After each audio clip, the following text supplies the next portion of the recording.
ഇതിന് എത്രയാണ് എന്ന് ഹിന്ദിയിൽ എങ്ങനെ ചോദിക്കുക എന്ന് പഠിച്ചാൽ, അപ്പോൾ വളരെ സിമ്പിളാണ്. യേ ഇത് കിത്തനെ കാ ഹേ, എത്രയുടേതാണ്.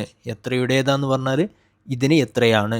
യേ കിത്തനെ കാ ഹേ, യേ കിത്തനെ കാ, യേ കിത്തനെ കാ ഹേ, യേ കിത്തനെ കാ ഹേ, യേ കിത്തനെ കാ ഹേ. ഇങ്ങനെ നമുക്ക് ഏത് വസ്തുവിൻ്റെയും വില ചോദിക്കാൻ പറ്റും.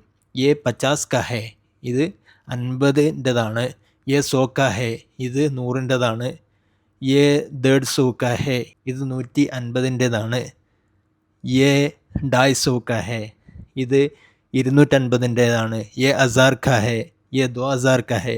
ഇങ്ങനെ നമുക്ക് ഏതൊരു വസ്തുവിൻ്റെയും വില ചോദിക്കാൻ യേ കിത്തനെ കാ ഹേ എന്ന് ഉപയോഗിച്ചാൽ മതി. ഓക്കെ, അപ്പോൾ ഇനി മാർക്കറ്റിൽ പോകുമ്പോൾ വളരെ സിമ്പിളായിട്ട് നമുക്ക് ഏതൊരു വസ്തുവിൻ്റെയും വില ചോദിക്കാൻ പറ്റും. അപ്പോൾ ഇതുപോലെ വളരെ സിമ്പിളായി സംസാര ശൈലികളും പ്രയോഗങ്ങളും മനസ്സിലാക്കിക്കൊണ്ട് ഹിന്ദി പഠിക്കാൻ ഫോളോ ചെയ്യുക.